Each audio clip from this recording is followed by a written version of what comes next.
आप सभी को देव उठनी एकादशी और तुलसी विवाह की हार्दिक शुभकामनाएं। पर अकेले ही बिना किसी पंडित या फिर ब्राह्मण की सहायता के स्वयं तुलसी जी का विवाह सरल तरीके से कैसे संपन्न करवा सकते हैं। सबसे सरल विधि आप सभी के साथ शेयर करूंगी, क्योंकि देखिए हम सभी तुलसी जी का विवाह कराना चाहते हैं, लेकिन पंडित जी को बुलाना और बहुत ज्यादा बजट तैयार करना सबके लिए संभव नहीं हो पाता है। और मेरी कई बहनें ऐसी हैं जो ऑफिस वगैरह जाती हैं या बच्चे छोटे हैं, तो ऐसे में आप कम समय में सरल तरीके से इस प्रकार से, जैसे कि मैं ये पूजा विधि आप सभी को करके दिखाने जा रही हूँ, वैसे ही आप तुलसी जी का विवाह संपन्न करवा सकते हैं। और तुलसी जी का विवाह देव उठनी एकादशी से लेकर कार्तिक मास की पूर्णिमा तिथि तक किसी भी दिन या तो ब्रह्म मुहूर्त में या गौधुली बेला यानी कि संध्या काल में आप संपन्न करवा सकते हैं। तो देखिए सबसे पहले जिस जगह पर एक बनाकर इसके ऊपर हम एक चौकी स्थापित कर देंगे और इसके ऊपर भगवान विष्णु का सबसे प्रिय कलर यानी कि पीले कलर का एक कपड़ा बिछा देंगे, यानी कि आसन लगा देंगे। और देखिए किसी भी शुभ या मांगलिक कार्य में चौक जरूर ही पूरा जाता है, तो आप गाय के गोबर से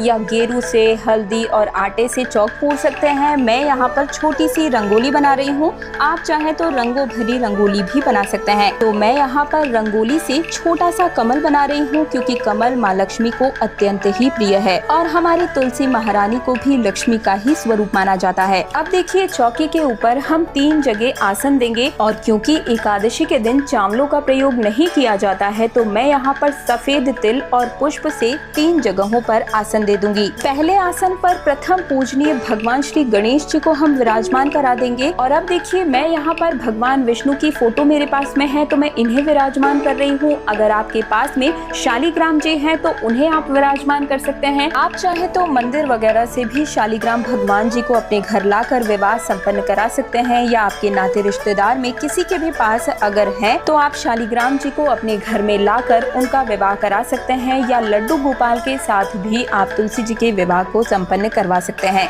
अब देखिए यहाँ पर हम कलश की स्थापना करेंगे, क्योंकि विवाह जैसे कार्यों में सभी देवी देवताओं का उपस्थित होना अनिवार्य होता है। तो कलश देव की स्थापना करने के लिए एक पीतल के लोटे में मैंने साधारण जल और गंगा जल मिलाकर रख लिया है, और अब इसी के अंदर में एक हल्दी की गांठ, थोड़ी सी सफेद तिल, एक सुपारी, लौंग, इलायची और फूल हम डालकर इसे आम के पत्तों से इस प्रकार से सजा लेंगे। और इसके ऊपर एक गेहूं से भरा हुआ पूर्ण पात्र रखकर हम इसे स्थापित कर देंगे। और अब मैं इसके ऊपर में गाय के शुद्ध घी का एक दीपक प्रज्वलित कर रही हूँ। आप चाहें तो नारियल को रखकर श्री कलश की स्थापना भी कर सकते हैं। इसके बाद अपने दोनों हाथों को जोड़कर हम संकल्प करेंगे कि हे तुलसी मैया, हे भगवान विष्णु, आज मैं आप दोनों का विवाह संपन्न कराने जा रही हूँ।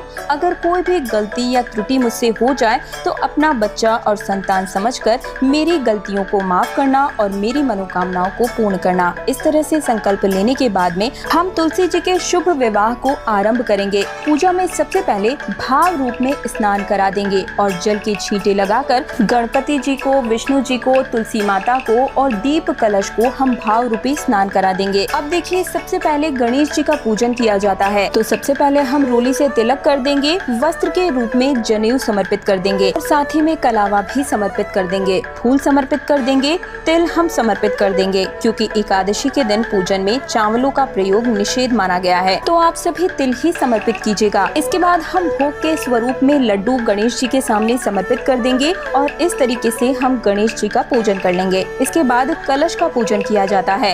कलश में सभी देवी देवता विराजमान होते हैं, इसलिए कलश का पूजन जरूर करना चाहिए। तो देखिए कलश का पूजन भी इसी तरीके से किया जाता है। सबसे पहले तिलक कर लेंगे और कंठ में मौली धागा हमने पहले से ही समर्पित कर दिया है। इसके बाद में हम फूल समर्पित कर देंगे और अब हम विवाह की रस्में शुरू करेंगे। देखिए विवाह की सबसे पहली रस्म होती है हल्दी की रस्म। तो हल्दी को पीस करके इसमें थोड़ा सा दूध या फिर पानी डालकर पेस्ट बनाकर तैयार कर लीजिएगा। और अब ये हल्दी सबसे पहले हम भगवान श्री हरि विष्णु के दोनों हाथों में, दोनों चरणों में हम समर्पित कर देंगे और इसके बाद में यही हल्दी हम माता तुलसी के तने में और पत्ते में 5 बार इस प्रकार से लगा देंगे। तो कम से कम 5 जगहों पर आप तुलसी जी को हल्दी जरूर ही लगाइएगा। अब इसके बाद में मेहंदी की रस्म आती है। आप चाहें तो पाउडर वाली मेहंदी लाकर उसे घोल कर तैयार कर सकते हैं, या मार्केट में बनी बनाई हल्दी की कीप इस तरीके से आती है कि ध्यान रखिएगा, कीप अगर आप ले रहे हैं तो नई ही लेनी है। सबसे पहले 5 बार श्री हरि विष्णु के दोनों हाथों में पैरों में हम लगा देंगे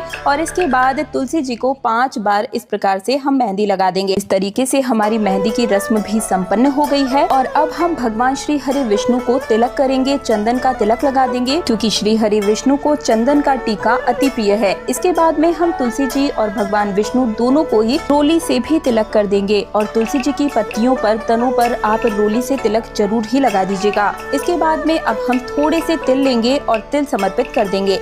अब देखिए, एकादशी के दिन तिल का बहुत महत्व होता है, तो आप तिल जरूर ही समर्पित कर दीजिएगा। सफेद तिल हमें लेने होंगे और इसके बाद में फिर हमें वस्त्र समर्पित करने हैं। तो हम यहाँ पर भगवान श्री हरि विष्णु को यहाँ पर पीले रंग का जनेऊ समर्पित करेंगे, कलावा समर्पित कर देंगे और तुलसी मैया को हम लाल रंग की चुनरी ओढ़ा देंगे। आप चाहे तो लहंगा या साड़ी या चुनरी कुछ भी ओढ़ा सकते हैं, या ऑनलाइन ये लहंगा भी मंगवा सकते हैं। अब देखिए, हल्दी और मेहंदी की रस्म होने के बाद में बारी आती है जयमाला की रस्म की। तो इसके लिए हम 2 फूलों की माला ले लेंगे और सबसे पहले तुलसी जी को स्पर्श कराकर हम ये माला श्री हरि विष्णु को पहना देंगे और श्री हरि विष्णु से स्पर्श करवाकर ये माला हम तुलसी जी को पहना देंगे। इस तरीके से हमारे जयमाल की रस्म भी पूर्ण हो जाती है। इसके बाद में हम तुलसी जी को श्रृंगार सामान समर्पित करेंगे। तो सबसे पहले हम चूड़ी पहना देंगे। आप चाहे तो लाल, पीली, हरी, जैसी आपके यहाँ पर परंपरा है उस अनुसार तुलसी जी को चूड़ी पहना सकते हैं। और इसके बाद में बिछिया हमें जरूर ही पहनानी है। बिछिया हम यहाँ पर गमले के पास में ही रख देंगे। आप चाहे तो चांदी, कांसा या तांबे की बिछिया भी ले सकते हैं। इसी के साथ बाकी की जो श्रृंगार की सामग्री होती है वो भी हम तुलसी जी को समर्पित कर देंगे।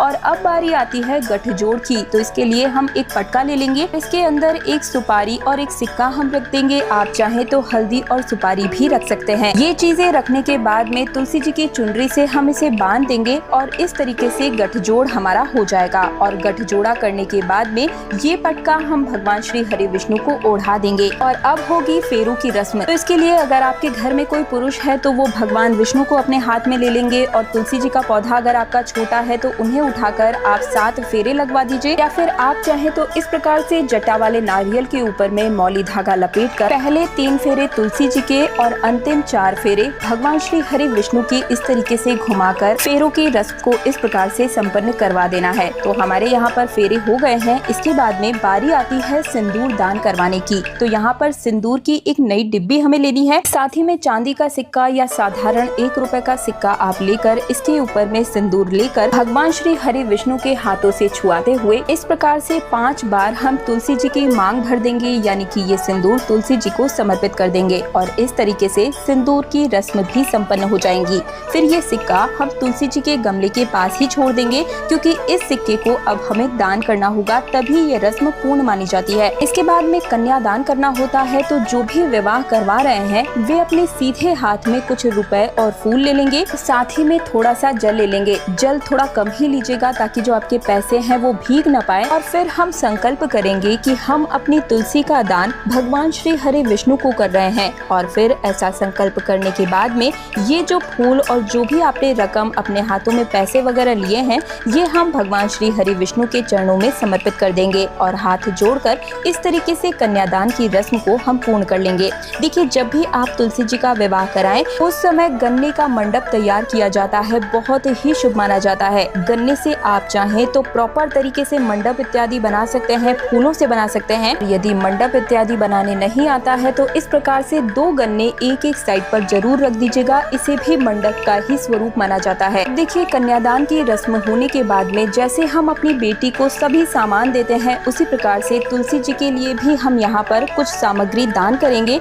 तो हम भगवान श्री हरि विष्णु को छुआते हुए तुलसी जी के लिए साड़ी, भगवान श्री हरि विष्णु के लिए पैंट शर्ट का कपड़ा या आप चाहे तो धोती वगैरह रख कर इसके ऊपर मैं 5 बर्तन रख रही हूँ, इसे हम दान करेंगे। देखिए, जिस प्रकार से हम अपनी घर की बेटी के लिए सभी सामान दान कर सकते हैं उसी प्रकार से हम तुलसी जी को भी दान करेंगे। और ये आपके सामर्थ्य के ऊपर है कि आप क्या क्या दान करना चाहिए। तो जो भी आपकी श्रद्धा है, सामर्थ्य है, उस अनुसार से आप दान कर सकते हैं। आप चाहें तो सोना, चांदी, बर्तन, कपड़े, फल, मिठाई इत्यादि कितना भी दान कर सकते हैं, लेकिन कम से कम इस दिन एक ब्लाउज का पीस और श्रृंगार की कुछ 5 सामग्री जरूर ही दान करना चाहिए। इससे हमारे जीवन में सुख, समृद्धि और पति पत्नी का जोड़ा हमेशा प्रेम संबंधों से भरा रहता है। तो इस प्रकार से विवाह की रस्म पूर्ण होने के बाद में अब हम भोग समर्पित करेंगे। देखिए, जिस प्रकार से विवाह में पूरी, सब्जी इत्यादि सब कुछ बनता है, अगर आपने अपने घर पर बनाया हुआ है तो वो आप भोग में समर्पित कर दीजिए, या फिर आप साधारण तरीके से फल और मिठाई का भोग इस दिन जरूर ही समर्पित कीजिएगा। यहाँ पर मैं सबसे पहले गणेश जी को फल समर्पित कर दूंगी, और अब भगवान श्री हरि विष्णु को जो भोग हम समर्पित कर रहे हैं इसमें तुलसी दल जरूर ही डालिएगा, क्योंकि इसके बिना श्री हरि विष्णु भोग को स्वीकार ही नहीं करेंगे। तो यहाँ पर मैं फल इत्यादि, मिठाई इत्यादि सभी में तुलसी दल समर्पित कर दे रही हूँ। कोई भी ऋतुफल का भोग इसमें जरूर ही लगाइएगा। आप चाहे तो 5 ऋतुफल लगा सकते हैं, या 5 की संख्या में एक ही ऋतुफल भी ले सकते हैं, और साथ ही में 1 लोटा जल भी हम समर्पित कर देंगे। इसके बाद हम तुलसी जी की कथा सुनेंगे। तो अपने हाथों में थोड़े से पुष्प और तिल लेकर हम तुलसी जी के विवाह की कथा सुन लेंगे। अगर आपने व्रत किया है तो भी आप कथा सुन सकते हैं, व्रत नहीं किया है तो भी आप कथा सुन सकते हैं। मेरे चैनल पर भी आपको कथा मिल जाएगी। तो पूजा करने के दौरान आप उस कथा को प्ले कर इलायची से फेरी लगा रही हूँ। तो यहाँ पर हमारी जो परिक्रमा है वो संपन्न हो गई है, और अब हम आरती करेंगे। तो आरती करने के लिए आप चाहे तो गाय के शुद्ध घी से आरती कर सकते हैं, धूप दीप जलाकर आरती कर सकते हैं। मैं यहाँ पर कपूर से आरती कर रही हूँ। तो आप इस प्रकार से सबसे पहले गणेश जी की आरती और उसके बाद में तुलसी मैया की आरती करके अपने दोनों हाथों को जोड़कर भगवान से प्रार्थना करें कि हे भगवान, आज मैंने तुलसी जी का विवाह आपके साथ संपन्न कराया है। इस विवाह में अगर कोई भी कमी रह गई है, गलती हो गई है, तो मुझे अपनी संतान समझकर माफ करना। और इस प्रकार से प्रार्थना करने के बाद अपने सीधे हाथ में थोड़ा सा जल लेकर हम चौकी के चारों ओर इस प्रकार से वार देंगे, और इस तरीके से तुलसी जी का विवाह पूर्ण हो जाता है। तुलसी विवाह करने के बाद में फिर हमें क्या करना है, देखिए, जो भी भोग प्रसाद इत्यादि आपने चढ़ाया है वे परिवार के सभी सदस्यों में उस प्रसाद को बांटकर हम खा लेंगे। और इसके अलावा जो चीजें आपने चढ़ाई हैं और दान की है उन्हें भी आप वहीं रखे रहने देंगे।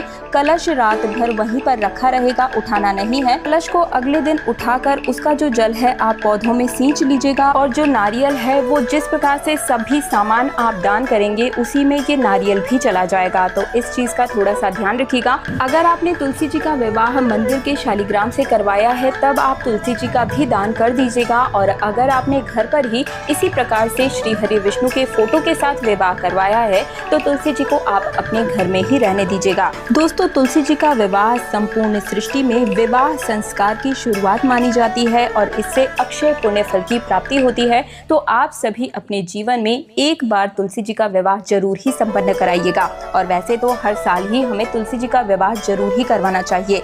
तो आप सभी को मेरी ये जानकारी, मेरी ये मेहनत कैसी लगी मुझे कमेंट सेक्शन में प्लीज जरूर ही बताइएगा, और वीडियो को लाइक करके इस वीडियो को ज्यादा से ज्यादा हर हिंदू सनातनी भाई बहन के साथ शेयर करना बिल्कुल मत भूलिएगा। ये आप सभी को मैं जिम्मेदारी सौंप कर जा रही हूँ। साथ ही व्रत त्योहारों, तीज त्योहारों से जुड़े रहने के लिए मेरे चैनल तीज त्योहार और धर्म को अभी से सब्सक्राइब करके पास वाले बेल आइकन को भी जरूर ही प्रेस कर दीजिएगा। तो मैं दिव्या आप सभी से आज्ञा चाहूंगी। आप सभी को तुलसी विवाह की हार्दिक शुभकामनाएं। हरे रामा हरे कृष्णा।